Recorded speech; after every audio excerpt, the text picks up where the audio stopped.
आषाढी वारी संदर्भात काय काय नियोजन केले आणि पालखी मार्गाच्या संदर्भात सांगा. आषाढी वारी संदर्भात सगळी सोयीसुविधा जे जिल्हा परिषद सोलापूरकडे आहे त्याच्या नियोजन त्याप्रमाणे आम्ही बरेच टेंडर ऑलरेडी इश्यू केलेले आहे आणि आता टेंडर प्रोसेस सुरू आहे.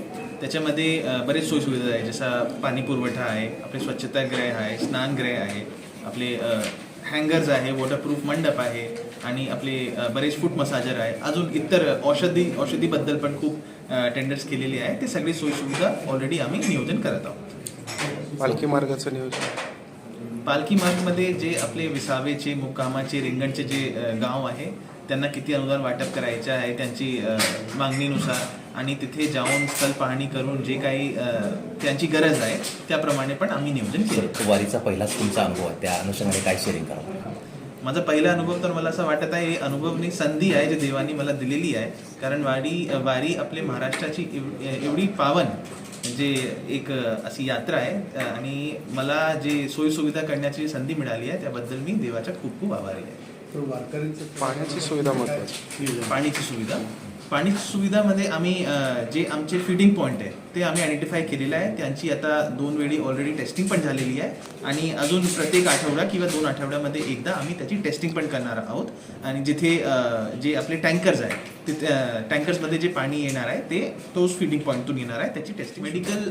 मेडिकलसाठी आम्ही 2 प्रकल्प चं नियोजन केलेलं आहे. पहिला आहे मेडिसिन ऑन व्हील, म्हणजे एक फार्मसी आम्ही प्रत्येक किंवा जे मोठी आपली पालखी आहे त्यांच्यासोबत आम्ही देणार आहोत, जेणेकरून जे आपले वारकरी आहे त्यांना जे इमर्जन्सीमध्ये जे काही त्यांची गरज असेल त्याप्रमाणे आपण वारकरीसाठी आम्ही प्रॉपरली जे आमचे स्वच्छतागृह राहील त्याच्यामध्ये आम्ही बायफर्केशन करून ते आयडेंटिफाय डिफरंट वेगळ्या त्यांची ओळख आम्ही तसं प्लॅनिंग केलेलं आहे. आणि दुसरा स्नानगृहासाठी पण आम्ही तसं नियोजन केलेलं आहे. प्रत्येक जर्मन हँगरमध्ये आम्ही हेड क्लिनिक पण ठेवलेलं आहे आणि अजून आमची महिला पोलीस, महिला व्हॉलंटियर सगळे होणार आहे महिला वारकरी. सर, पिण्यासाठी पाणी ह्या बाटलीमध्ये देणार आहे का वारकऱ्यांना, का त्यांना सोय केलेली आहे जारमध्ये?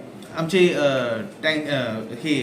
टँकर्स पण होणार आहे, काही पाऊच पण देणार आहे, काही बॉटल पण देणार आहे. कारण एवढे वारकरी होणार आहे त्यामुळे आम्ही वेगळं नियोजन तसं केलं. रेनकोट हा वर्षी पण आम्ही तसं नियोजन आमची जी NIT आहे त्याच्यामध्ये आपले जे सफाई कर्मचारी त्याच्यासाठी पण आहे आणि वारकरीसाठी पण रेनकोट. टोटल किती अधिकारी कर्मचारी यासाठी कर्तव्यावर आहेत? आता त्याचे नियोजन सुरू आहे, कारण इतर जिल्ह्यातून पण आम्हाला घ्यायचे आहे. एकदा ते खात्री एकदा हे फायनल झाला तर मी तुम्हाला सांगतो. Thank you.